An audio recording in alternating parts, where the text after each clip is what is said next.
Hello, I'm Amara Jones. Welcome to caffeineTV, host of the Daily Video News Brief. But today we are doing our second SIP series, which is a deeper dive into issues. And today we're going to talk about the NFL, that sports issue. And we are here joined by Jamilah King, King Jamilah, who is the senior editor at Colorlines and who has a column on race and culture, and I added sports, but then she corrected me before we came on camera and said, well, sports is culture, so that's what kind of interview this is going to be.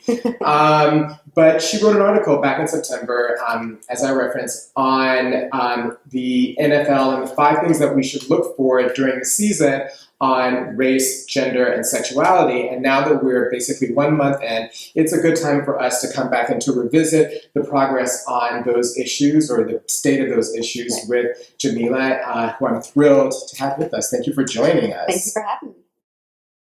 What is the state of domestic violence and how do you see that? So when I wrote this article, I wrote it right before the season kicked off. And it was, I think, early September. And by that time, what we knew about this case, Ray Rice, Baltimore Ravens, star running back, had video leaked last spring showing him basically dragging his then fiance out of an elevator. So what happened, I published this article, and then literally 2 days later after the season started, a new video emerged of him knocking his wife out.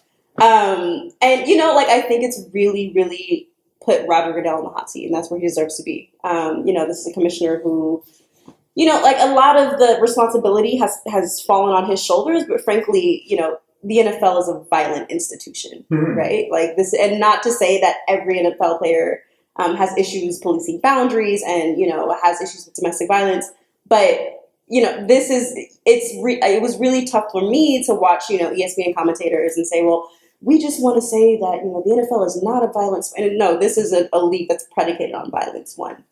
It's also an opportunity for the league to really shine the light on an issue that is really important in broader society. Is there this idea that domestic violence is acceptable, or we're just going to have some amount of domestic violence because we are actually tuning these men to be violent, they're playing a violent game? And also, is race involved? Do they just accept a certain amount of domestic violence because they're like, well, these are mostly Black players and they operate according to stereotypes within that? Would it be different if the league was, mostly white? Would they then be like, well, no, we have to crack down on domestic violence? There is a way in which race is being used in this instance, I think, because you have Ray Rice being the face of domestic violence. And granted, he did an awful thing, right? And he's one of many players over the years. Like 2 years ago, Javon Belcher killed his girlfriend and later killed himself. So he's not the only player to be involved in this, but I think and there's an issue about, we're going to talk about later, but about concussion, right? Whether or not mental illness. Right. And that's definitely been, at least in Javon Belcher's case, that's played a role in it. At least that's the information that's coming out now. Right. But from the owner's level, I feel like what you have is you have an ownership that recognizes that women are an increasingly important economic force in the NFL. How? So as fans or? As fans. I think there was a study done recently that showed that women now make up at least half of the NFL's major marketing force. Why are women drawn to sports now is it more than the past, do you think? Why are they making up half now? There are just different ideas of it, right? Like, women are attracted to men who play football and, but most of the people I know aren't watching it to get off on the players' bodies. They're actually watching it for the sport itself. What is the future of domestic violence for the rest of the season? It seems to me that one of the argument you're making is that this is a question of leadership within the NFL, which centers on the commissioner. So what is his fate? I think that he'll survive this. I think that his leadership isn't being challenged to that degree. But I think, a lot will depend on the other cases that the NFL deals with. So there's a player that plays for the Carolina Panthers. There's also a player that plays for the San Francisco 49ers. They're both in the middle of dealing with domestic violence cases. Adrian Peterson, who's in Minnesota, he's actually stepped away from football while he deals with a child abuse case. Right. And so I think, at least in this moment, right, like while the spotlight is trained on the NFL, it's trying to get its act together. And I think that Roger Goodell ultimately will survive this. Right. But, I don't know what's going to happen systemically long term, Right. It also sounds like that one of the things that you're saying, if this doesn't necessarily prompt a change in the front office or in the NFL, that once this dies down, we could easily be back here again. Right. I mean, like these are men, right? These are men whose personal lives you can't control. These are men who've been through trauma, who are imperfect, who have probably really messy personal lives, a lot of them. And so I don't doubt for a minute that this will come out. I think the issue, though, is how the NFL deals with it. And hopefully in the future, they'll be able to deal with it better. Right. And it's also really important to point out, as domestic violence advocates has said, that domestic violence and domestic violence perpetrators don't look like anything, right? Doctors, and so it's not. It's the degree to which there is an institutional response by the NFL, because the NFL has a special tax status to act in the public good, and so it has a higher threshold of accountability. Right. Exactly. It's not the Coca-Cola Corporation. Yes. It's something that the taxpayers support, and so they have to be held to a higher standard. Right. That's a great point. LGBT issues, and my favorite, Michael Sam. And I looked at his number for Dallas, and I guess it's 46. Well, actually, I know it's 46. Okay. But, if you reverse that, it's almost close to 69. But, but I don't know. I shouldn't let my, late night thoughts come out in a serious conversation about, whatever. It does not have to. Right. So, how's he doing, and how's the response to him, and is it really going to move the needle? Because there are not others that have come out. I mean, DeSean Sanders has said that Michael Sam is, of course, not the first gay player in the history of NFL, that there's not a team that he's been on or played against that hasn't had someone that everyone knew was gay, or had, a non-traditional sexuality. And so, how's he faring? I think that we kind of had unreal expectations, right? I personally was like, great, he's going to play every Sunday. He's going to be ultimately playing the Super Bowl. And that may happen, right? But I think, he's doing really well, given that he's an NFL rookie. He, was drafted in the 6th round. I think that still, the significance of him actually coming out and saying and declaring who he was before he was drafted, I thought that was important. And I thought it was equally important to have people around the league say, you know what, I don't care. Or I support him, or, this is, or have DeSean Sanders say exactly what he said, that there is to push the conversation of sexuality to the forefront and say, you know what, this is actually not a huge deal because we play with gay players all the time, but it is really, really important for those players to be able to have the freedom to say who they are. And for it not to be such a gendered sport, where it's actually reinforcing really negative stereotypes of men and sexuality in society. Yeah, I think the interesting storyline that I was watching, at least along with Michael Sam, was another player. What is his name? Jonathan Martin. Okay. So Jonathan Martin, he was basically he was involved in this bullying scandal. He was the target of really, really awful harassment. Right. And sort of the conversation that was happening. Miami? That was in Miami, and now he plays for San Francisco. And the conversation that was happening was, well, he's not really a man. He can't really suck it up. He should have just that happens all the time. He's a wimp. Can you play with somebody like Jonathan Martin who can't take a little ribbing? And to me that was really unfortunate. And it was also a really big statement about how gendered sport is and how the gender boundaries are policed so heavily in that sport, right? The fact that your manhood is questioned if you speak up for yourself. Well, gender boundaries are always policed in society, right? Yeah. I think one of the reasons why they have to be policed, because if not, people slip out of them. You know what I mean? You're going to do stuff that you're not supposed to do, that's why. So, and that is a bastion of it. Yeah. So, and it's interesting that he ended up in Dallas. You don't necessarily, I was personally hoping that he was going to end up in Seattle. Huh. So it would be all my hot guys on my team. Who are your hot guys? Richard Sherman. Are you Richard Sherman? Are you crazy? I'm a Colin Kaepernick girl myself. Do you think that this really opened the door to other players, though? Because there's not been anything else. Or do you think that it's a bit of a one-off and we're going to wait a while?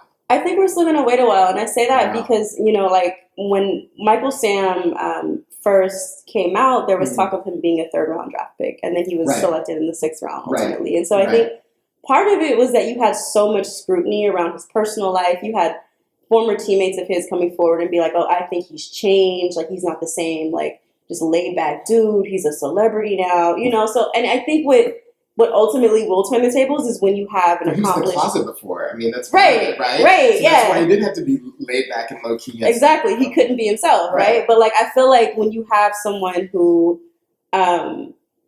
like has sort of the respect of his teammates already, in the NFL, and they come out, and then you will be able to have folks behind him, But I don't know. I hope that we'll see an openly gay player come out in the NFL, an active player, and I think it's going to happen eventually. But the NFL is a very, very misogynist sport, and so if and when that player comes out, I think it will still be a very sort of traditional, sort of like masculine gay identity that comes out. Right. I mean, it will still be a very much gendered right.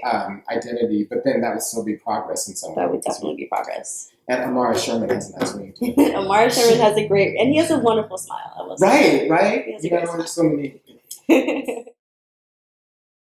The Washington Redskins. First of all, why is the owner so such a diehard around the name? Like, clearly, if the name is a brand loser and the world wants you to change it, the Senate wants you to, everybody wants you to change the President of the United States, why don't you just change it, move on, you're going to get a huge hit out of it, you're going to sell some jerseys, and people are going to, why be such a diehard about it? He's a stubborn guy.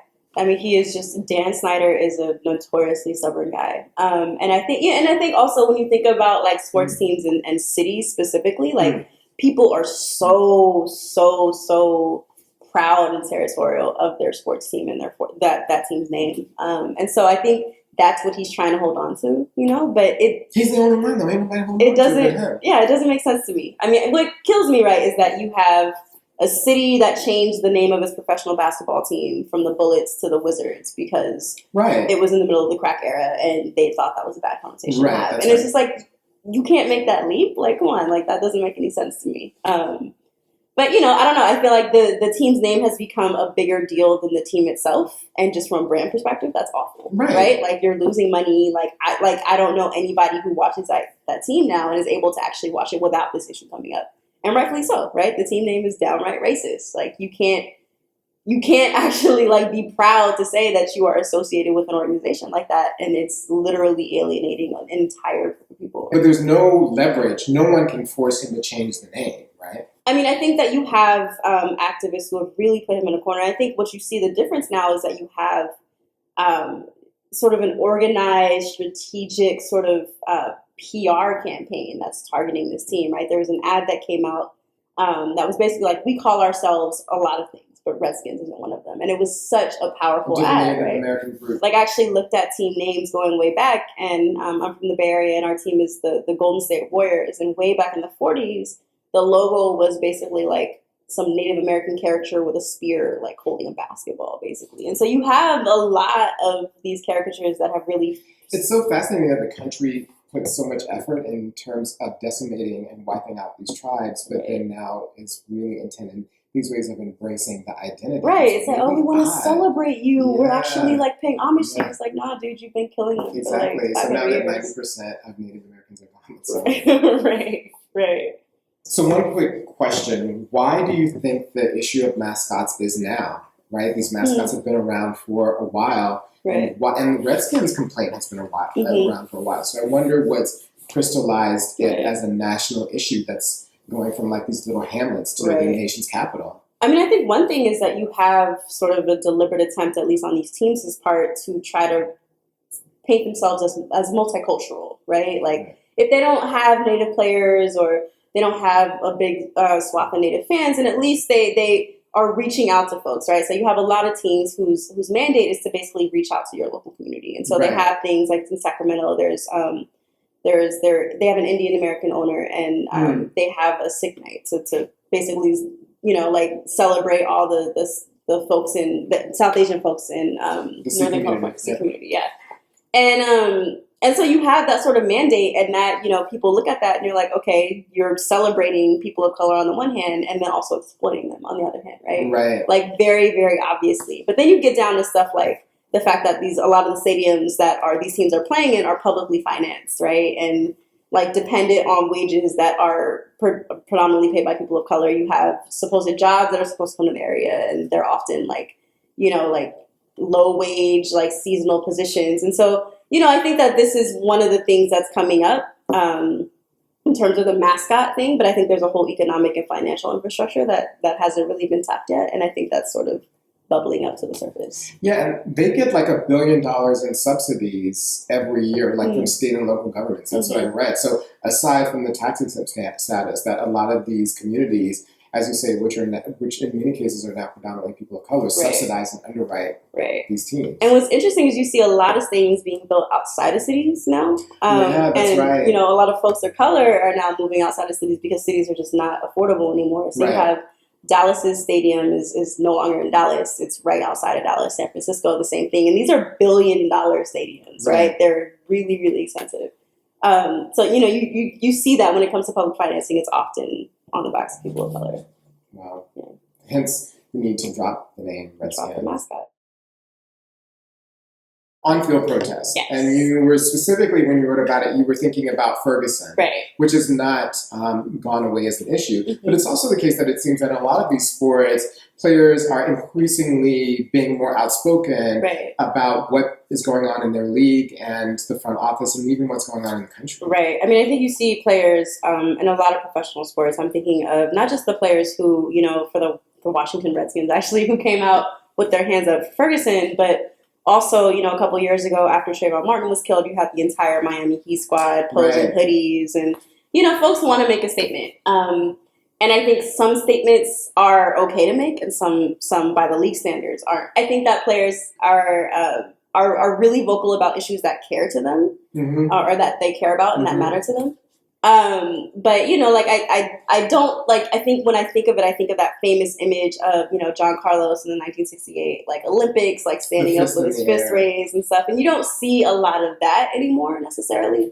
Why not?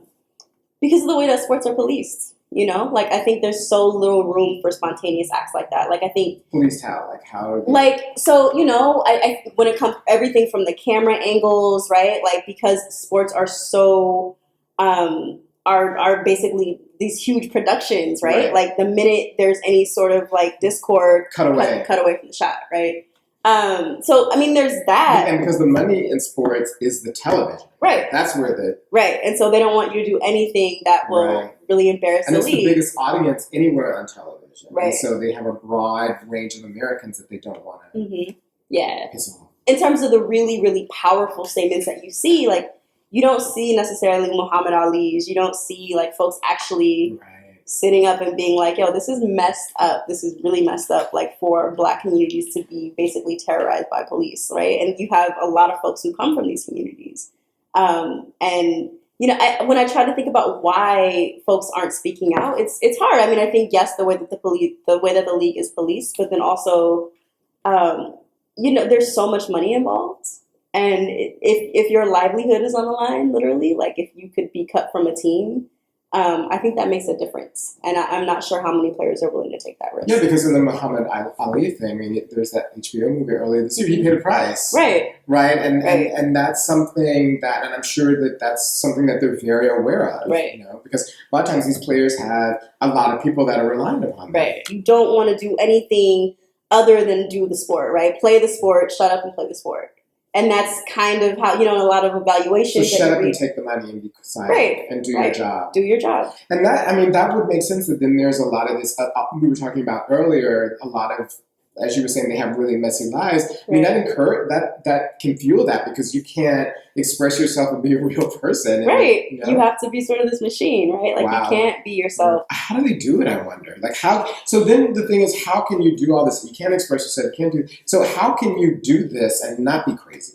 That's a really good question. And I mean, I think that, when I've heard players talk about their lives in the NFL, this is a very finite period of time, right? You're going to make millions of dollars for 10 years sometimes, but usually 3 to 4 years at most.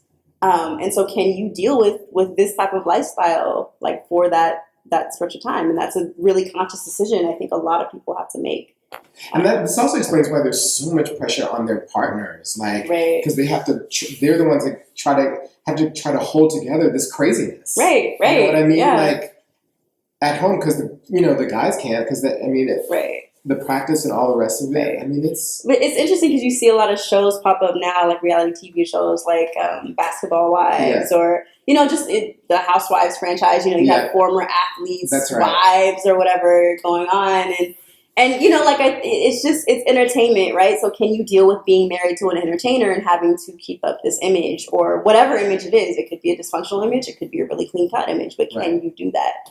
And I think social media and just our news cycle makes it so much worse now because literally like everything you do is being watched. Amplified, yeah.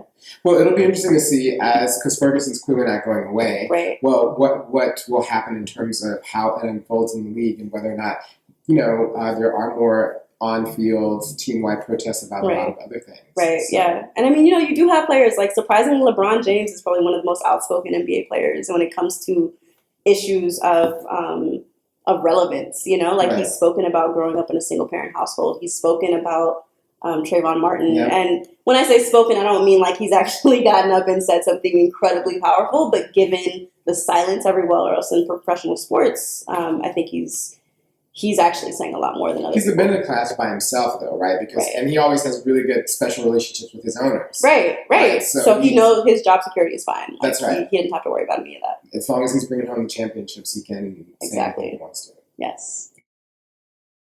Gang violence, and there is an entire issue that you were talking about in terms of people wondering about the affiliation between players and gangs, which seems weird to me, but I guess you wrote about it, so it had to be a thing. Yeah, no, so I wrote about that because in the offseason, you had a player, DeSean Jackson, who was one of the most accomplished players on Philadelphia's squad. He played for the Eagles. And just basically a bunch of drama happened, and he was cut from the team.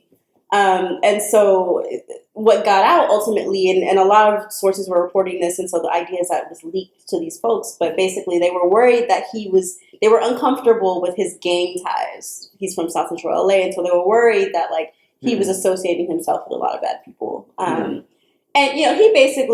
he just was like, I don't these are folks I grew up with and, whatever. But I think there is still this perception of NFL players as thugs. Generally, right? And I think you see a lot of the controversy in the league boil down to that. These are black men, ultimately. They could be making millions of dollars, but these are ultimately black men, young black men. Big, athletic, aggressive black men. They're not like Urkels or... Right, they've got tattoos. They're not coders. Right, like they are the folks who anywhere else in society we would not be praising, but we would be fearing, right? That's right. Well, some, Right. White folks, I should say. The owners, I should say. And so you had this whole conversation pop up about, and this also includes Aaron Hernandez, who's a former Patriots player, and he's now in prison awaiting a murder trial. And so there was a lot of discussion about his background and what did we do or what did he do and how did everybody miss the signs. I just think that's a microcosm of the larger society, right? Like we judge black men, we judge big athletic black men who have tattoos. And so even if they're on stage and on the field every Sunday playing football, we are going to judge them by those standards. Like Jelani Cobb, right? Who's the professor and the writer at the New Yorker, who is an academic professor, but looks like a football player. Actually, he spoke on a radio program about how people fear him, specifically white women fear him because they believe that he's an ex-football player, or that because he has that physique and that he's always trying to negotiate. So you're right. If they weren't on the football field, we'd be scared of them. The conversation around gang violence in sports is a really old one. It's happened for decades. When you talk about, there's this whole idea that you're raising a kid from the ghetto and they're just working so hard for their craft, and then they blow up and they become LeBron James. And, it's interesting, there was this, I think I was talking about it earlier, but there was this study that was done by, or this analysis that was done by ESPN that showed that the majority of NFL players and NBA players actually grew up fairly middle class. And not poor. They grew up fairly middle class. But why does there's this stereotype in society, and we love to have this up from slavery idea about that these were what was that movie with Sandra Bullock, something yard, but that movie where it's this person grew up poor, but then Right. like football saved their life and then Right. catapulted them not into, not only into the upper middle class, but into wealth. And Right. it's the Right. American story. And Right. we want to hold on to that idea, but you're saying that's not true. Most I of them don't. are like, I mean, you think about it, grew like up in the burbs. right. You grew up in the burbs. Like they needed to actually have the resources to go to the I professional hadn't thought development about that, skills camps. right. They needed to actually go to the high schools that allowed them to get national exposure, to Wow. go to the colleges where they Wow. would be recruited to go to the NFL. And the equipment, I mean, just And the equipment, just buy right. your equipment every year. Football is a really expensive sport. A lot of fans are beginning to question, because of the list that you laid out, Mhm. their affiliation with the NFL. So I know one friend who very publicly was a big football fan, and they said, well, this season I'm taking a break. I'm on strike because the accumulation of issues is just too much for me in terms of this league. How do you think a lot of the things that you wrote about are going to weigh on the future? I think it's a big deal. I think it's a really, really big deal. I mean, even personally, like I'm a really big football fan, and I've hit points this season where it's like, you know what, I'm just I'm not going to watch anymore. What was your low point? My low point was honestly when, so I'm a big 49ers fan. I'm from San Francisco. And when Colin Kaepernick, even though the allegations of sexual assault turned out to be false, that was just kind of like, you know what? I don't know if I can do it. I don't know if I can continue to engage in this culture. I also just think that like change ultimately comes from the folks who care about it. If you love something enough, you can change it, or you can work toward changing it, right? So I think that there's a way that even fans, and especially fans, can sort of engage in critical conversations around sports and hopefully change them. So one of the interesting things about our conversation is you, right?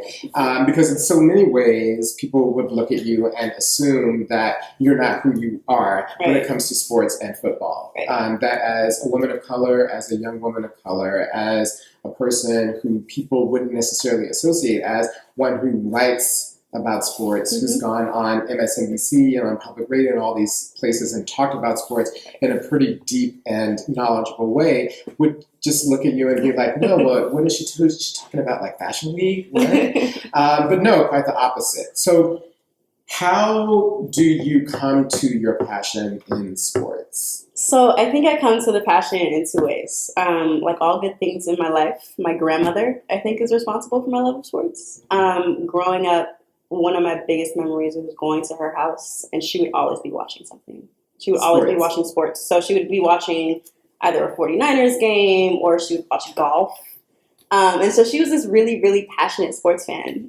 Because you're all from the Bay Area, so she was into all. She was into all the Bay Area sports, and she was sort of a rebel for her time, right? Like she never really got married. She was always like kind of just like on her own tip, like not trying to go to church, not trying to be anybody's like traditional Black woman. And then also, I grew up and I was kind of a tomboy, but I was like what I like to call like sort of a physically inept tomboy. So like I grew up and I was kind of you were like kind of between fall out of it or something, or? Sort of. I mean, I was athletic, but actually, so I grew up. I had really, really bad asthma, and so my mom and my grandmother never let me play sports. And so the only opportunity I had to engage with sports was by watching them or reading about them. Because you have the desire and the inclination, but because of health concern, you couldn't play. Right. So I didn't actually start playing sports until middle school, but I remember like being in sixth grade and being afraid to tell my grandmother and my mother that I wanted to try out for the basketball team. So what I did was I went to the library and I got a book on basketball, and I read all about basketball and like the history of it and all this,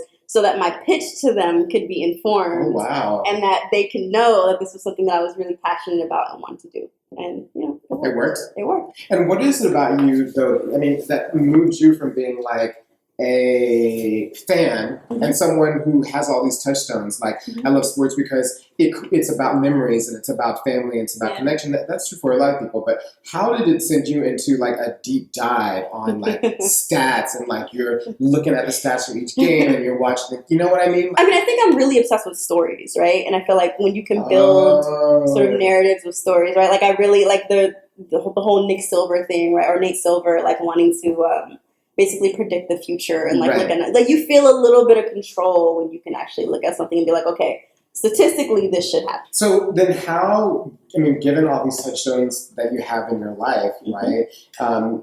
Given the fact that you are a person of color, you're a woman, you're a lesbian, all the rest of it, and there's been this contact with this sport, football, as we were talking about, that's deeply problematic in so many of those areas, right? Like laden with minefields. And then how do you square that? Because a lot of fans have to do that dance. When it comes to fandom, there's so much in our lives that we cheer for and that we love, and that is so complicated and so fraught with so many issues, right? Like, if you're into fashion, if you think about where the clothes come from and who made them and all that, like, that's right. That sucks, right? Like, that's an awful thing to think about. But when you think about the beauty of fashion, when you think about, like, the end products and the stories that you can tell with different fashions, that's really powerful for a lot of people, right? So I think that, sports is similar for me in that there are a lot of stories that I think come out through sports. There are a lot of the good and the bad is all part of it, right? Like, we're sort of like, I'm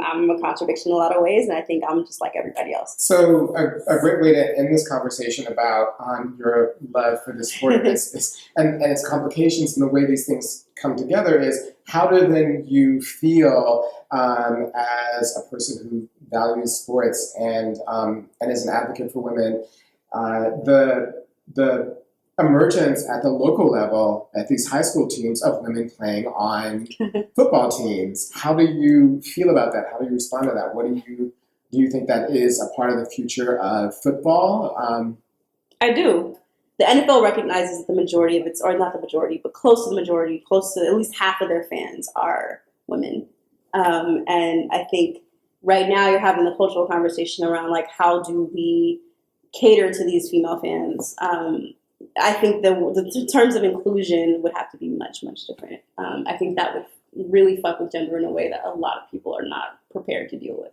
Well, it's funny because in what you just talked about, in so many ways, you're not an anomaly of football. You're actually the future of football, right? Ooh, I'll take that. Ways, right? You represent the future of where football has to go and what it's got to do if it wants to stick around. You'll take it. I'll take it. Well, and with that, having given it, thank you so much for joining us and for talking about the way in which your passion for football fuses and runs across your life and into what you do. Thank you. It was fun. So that's all we have time for. We've gone through the 5 things for us to look for in the rest of the football season. We have taken apart Jamilah King's life and her interest and what leads her to sit in this chair today and to guide us through the various issues given football. And that's all we have time for today. So thanks for joining us on Second Sip, and we'll see you next time.